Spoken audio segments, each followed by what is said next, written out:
Japan, Korea wa China abaana basoma mu curriculum eno gye tugezaako okukola ki gavumenti gye yaleeta eya lower secondary curriculum. Ensoma eyo egenderera obutasomesa baana just kukwata bintu nga bikwate nebamala ne bababuuza mu exam ne babiwandiika ku lupapula ne bikomaawo. Ekigendererwa kiri nti tugezaako nnyo kulaba nti omwana bw'ava mu ssomero aba alina ky'ayizeeko ekyenjawulo ng'akiyiga mu kukola kye bayita skill ng'akiyize nga akigezesaako mu ssomero naye nga kikwatagana n'ebikolebwa wabweru. Omuzungu kyayita real life problems nga bagezaako kukwasaganya baana be basoma mu kibiina n'ebizibu ebiri mu nsi wabweru gye bagenda okudda nga bavudde mu ssomero. So ate omwana bw'omusomesa okubala nkukozesa ntya wabweru eyo bwe mba nfuuse businessman n'edduuka oba nina omudaala mu katale oba bwe ngenda eyo wabweru nga njagala okwekozesa njagala kukola kino chemistry ono gwenjize okukola mujja kujjukira nti oba mwena mukimanyi nti ennaku zino tufuna nnyo abantu abagenda nga bakola ebintu nga sabbuuni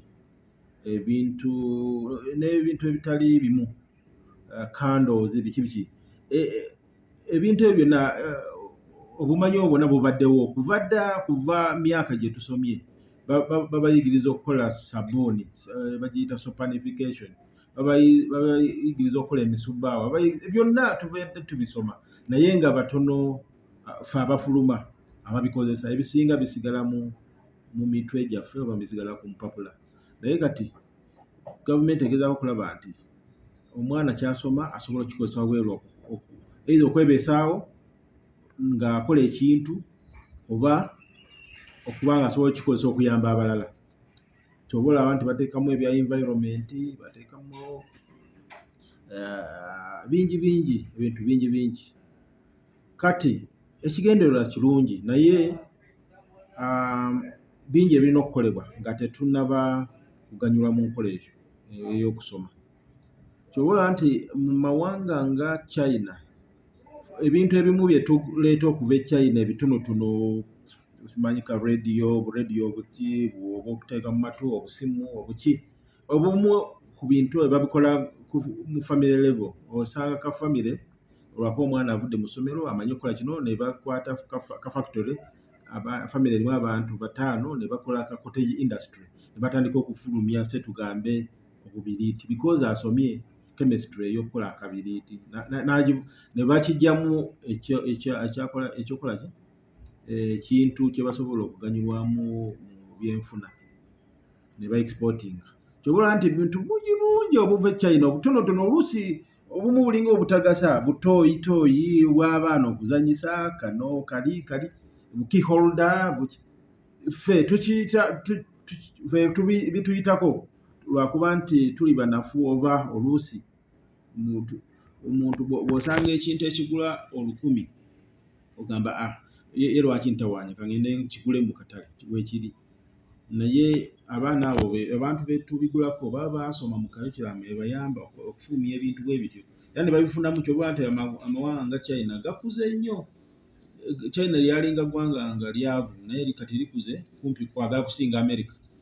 In fact kati liri namba 2 mu nsi lyayisa ne Japan ekola emmotoka biki China nabo bakola emmotoka n'ebirala byonna naye n'obuntu obutono buno bwe twetaaga. Kyoba olaba nti bw'oyingira mu dduuka kompite kugira ng'ogyeko emmere gye tuli akawunga ne kasooli na biki bijanjaalo ebintu kumpi ebisigadde byonna biva wabweru. Ekitali kirungi. Kale kyoba nti twetaaga curriculum eyo naye gavumenti kyerina okukola kubanga buli omu bakola ki bamuinvolvinga kuviira ddala ku university because university kati zitufulumiza abasomesa betukozesa ffe nga secondary schools era kati etteeka lyaze epya n'aba primary n'aba nursery n'aba wawa bonna bajja kuba nga basomesebwa ba diguli. Bw'otaba nga toli wa diguli batuwa myaka 10. Bw'oba oli wa nursery, primary, secondary nga tolina diguli, olina emyaka 10 okola ki? Either okulitaringa, bw'aba togenda kulitaringa myaka 10, olina okuddayo osome. Bakole ki? Olyoke obeere ng'osomesa. Kati be batuwa abasomesa, naye kati kiba kitegeeza nti nabo balina okuba nga abasomesa baba basomesa mu ngeri ya new curriculum. Bwe bakikola then wabajja kubaawo gap. Ekyokubiri, abaana abali ensomesa mu primary naye erina okukyuka ekwatagane n'eya secondary. Ffe aba secondary bwe tufuna abaana okuva mu P7 abayingira mu senior 1 balina okujja nabo nga bamanyi nti ensoma gye badde basoma ekwatagana n'egye bagenda okusoma mu senior 1. Naye kati bwe batuuka mu senior 1 no balaba bintu bipya, buli kimu kipya.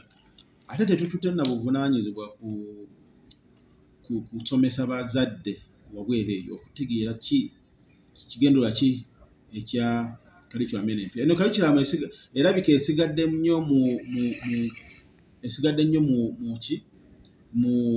mu basomi, esigadde nnyo mu basomi mu UNEB, mu NCDC, mu secondary schools. Naye no wansi omuzadde, for example, omuzadde atagenze ku ssomero oba yasomako akatono, ali semi-literate, peasant parent, ate nga be basinga businessmen, be basinga obungi. Eno ensoma empya bagitegeera, tubasomeseza bakitegeera, ate bagikiririzaamu, bakkiriza nti ejja kuyamba abaana baabwe because be bazadde ensi. Ffe amasomero tulina okusomesa abaana ensi kye yeetaaga, because tetubasomesa kubatwala mu bbanga, tubasomesa kuddayo mu community zaabwe bayambe abantu bebawangaliramu oba okweyamba bo bennyini. Kati community erina okukkirizaganya naffe abafulumya abaana nti kyekyo kye twetaaga. Ffe nga aba businessmen tulabye abaana abo basomesa bwe bati bajja tuyamba mu kino, oba ffe nga and so on and so forth. Kati gavumenti erina okutwala obuvunaanyizibwa esomesa abazadde curriculum empya eno, because abasinga kati reports ezimu bwe tuziwandiika tebazitegeera. Ate ffe ng'amasomero tulina biseera nnyo biri awo binatuuza abazadde kubagamba kino kitegeeza kino. Kyoba nti amasomero agasinga agamu teganaba ne curriculum empya tegagisomesaayo, babasomesa abaana mu kikadde ekitali kirungi, ate nga abaana bagenda kutuula bibuuzo mu curriculum empya. Ekyo kye kimu. Ekyokubiri, amasomero agamu kati ngaffe abasomesa mu curriculum empya, reports zaffe tubeera forced ozikwatamuko wadde amateeka gamba erina okushowinga scores ezitasukka 3.3, naye ffe tulaba nti omuzadde tagenda kitegeera. Kati 3 ezo oba 2 tuziteeka mu percentage, nekiziteeka ku report because tumanyi nti omuzadde abadde amanyidde gundi percentage. Kati omukyusa omundi gumu nti kati omwana abadde afuna 60% oba 70%, kati aze ne 2.1 takitegeera, okugira ngo omutuuze wansi ate gye kutwala ekiseera because eno curriculum enkadde gye tubaddemu ndowooza tuludde nayo kumpi myaka 7 kuba tufuna independence even beyond. Kale ekyo ekyokubiri, n'abaana bennyini abamu tebabitegeera byetwogerako bino. Ne bwe munnyonnyola kyetaaga kuba omuntu omulala naye n'akimunnyonnyola n'alyoka akitegeera. Abaana bakyalowooza nnyo mu bibuuzo nga bwe bibadde.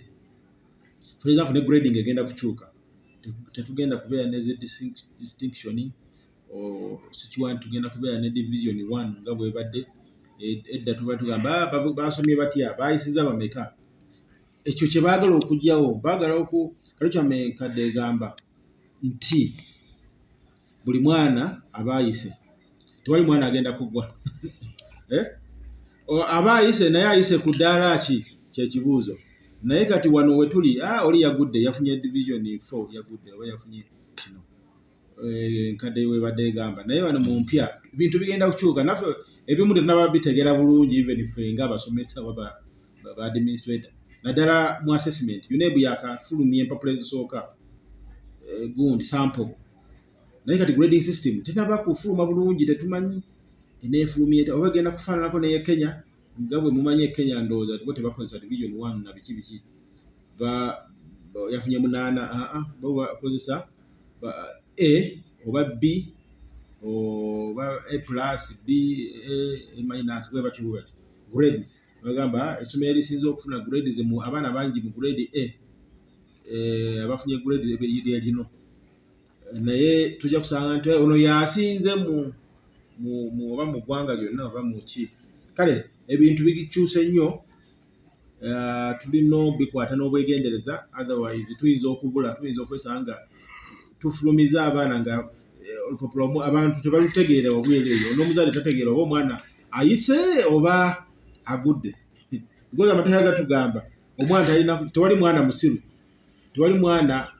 amusiru nti ebintu byasomye byonna abigudde mpozi kyosobola okugamba nti ebintu byayize ono ye asobodde obikola ki obitegeera byonna ono amuddirideko ategeddeko ebimu ono ategeddeko bwe biti ono ategeddeko ebisinga obutono naye sigamba nti agudde because tasobola kugwa tosobola kugamba nti myaka ena gy'abadde ku ssomero talina kya jeemu wadde kimu because alina skills endala ayize okwogera ne bannyine ayize okwogera oluzungu ayize okukola debate ayize okukola kino so gyekigendererwa obutadiscourage mwana agambe nti amaze emyaka ena naye aze ne result slip egamba afunye F kitegeeza bwe yagenda bwafulumye kimukyusizaako kyokka maybe kyakyuseemu kyokka kwe kukula kale newabaawo n'abasomesa bayidawo abamu naddala mu private schools tezirina nnyo mukisa bulungi kugenda mu workshops nga ffe bwe tukola ate tebalina nnyo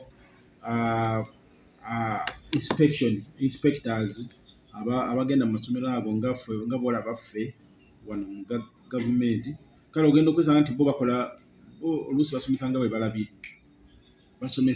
balabye osanga basomesa nga bwe balabye oluusi kyobola nti tugenda kufunamu challenge era bano abaana beetaaga saala nyingi tulinga ababakozeseza experiment ate nga kyekituufu tewali because bwe basooka bino ebibuuzo sample questions singa zajja dda mu senior 1 tubagezese naye kati zizze wano bakazireeta wano weeks 2 emabega kati already abaana bali mu registration kati mu weeks mu period eno esigadde emyezi gino egisigadde 4 because tuli mu mwezi gwa 4 mu October abaana bagenda kutuula bibuuzo kati gino emyezi egisigadde 4 mu 5 oba 6 tujja sooka n'abasomesa ebibuuzo bipya ku bo abaana ebibuuzo bipya ku bo ate bakuwadde buwi question emu basampulize question emu kati bakyusaamu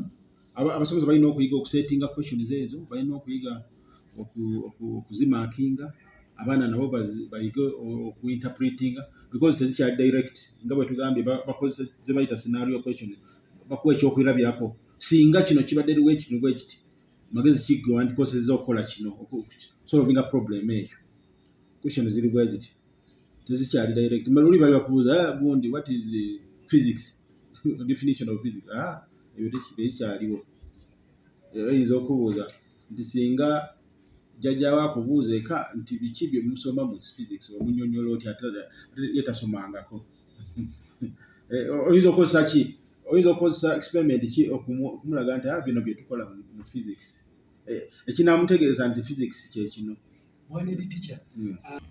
Yeah, the meaning of sample papers coming is a good thing. It's a welcome, very welcome. But many of us as administrators and teachers, we have been waiting for them for a long time. Our prayer was that we should have got these papers 4 years ago, but they are coming. They came 2 weeks ago.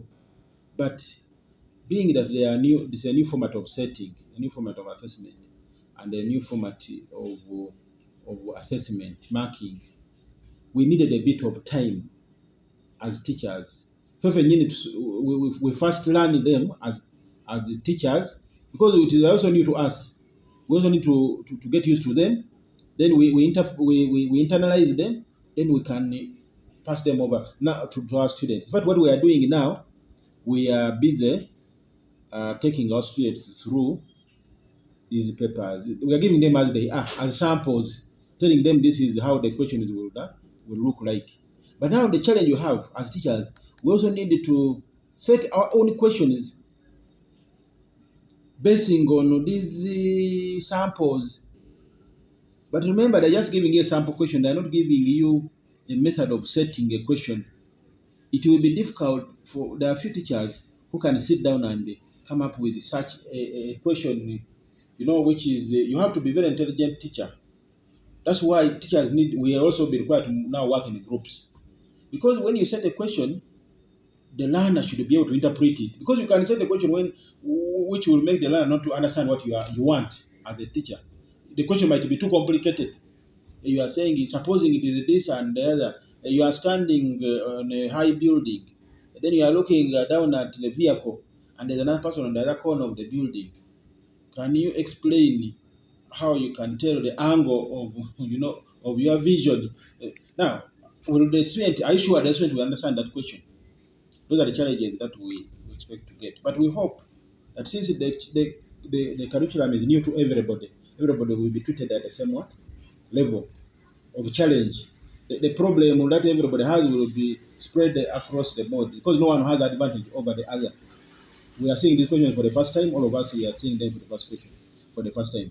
So these candidates, they will need our understanding they will need the understanding of even UNEP. UNEP will need to understand that they are seeing these questions for a first time, and they have never been exposed to these questions before. Remember, we even have 20% in the new curriculum. 20% is supposed to be assessed from the school. So the school will hand in 20%, and the UNEP will set 80%. But the 80%, we had never known how it is set. At least the 20%, we have been doing what they call activities of integration. After every topic, you set questions and the students do, and you keep the marks like that. Now those are the marks that UNEP will request for. But the other 80%, that one we didn't know. So for us, we have been thinking that maybe even the final questions will look like the activities of integration. But it is now that we are realizing that they are different. So we shall need to really train our teachers, but we don't have enough time to train our teachers as it is now. We don't have enough time.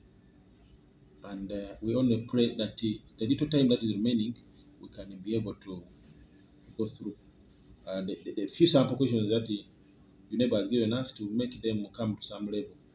Given the remaining small time, what do you foresee for sure at the end of it all? What I foresee, there's going to be a bit of confusion, inevitably. There will be a bit of confusion amongst the teachers. Remember, not all teachers are examiners, are UNEP examiners. Two, even among the UNEP examiners, they had never been trained about this new curriculum. They are going to be trained for the first time in the holiday. Now, the students, it is even worse. You cannot subject a student to one sample question, then you take him to a national exam. Certainly, these students will be challenged. And my hope is that UNEB will understand the challenges that these students see. I had one member of parliament saying that we are using this class as guinea pigs, meaning guinea pigs are normally used for research. Kugezesa eddagala, say for example you have acquired a new drug, so you can't use it on human beings, so you first use the guinea pig or monkey before you test it to the real human being. So these students are almost in a laboratory of academics. So we are going to try the first national exams. We are going to try on them. So the outcome, your guess is as good as mine. Certainly, it can't be perfect. It can't be perfect. We don't know whether they will perform very badly, but it's most likely that is what will happen because they have never been exposed to these questions. That is the truth. Yeah. Thank you so much.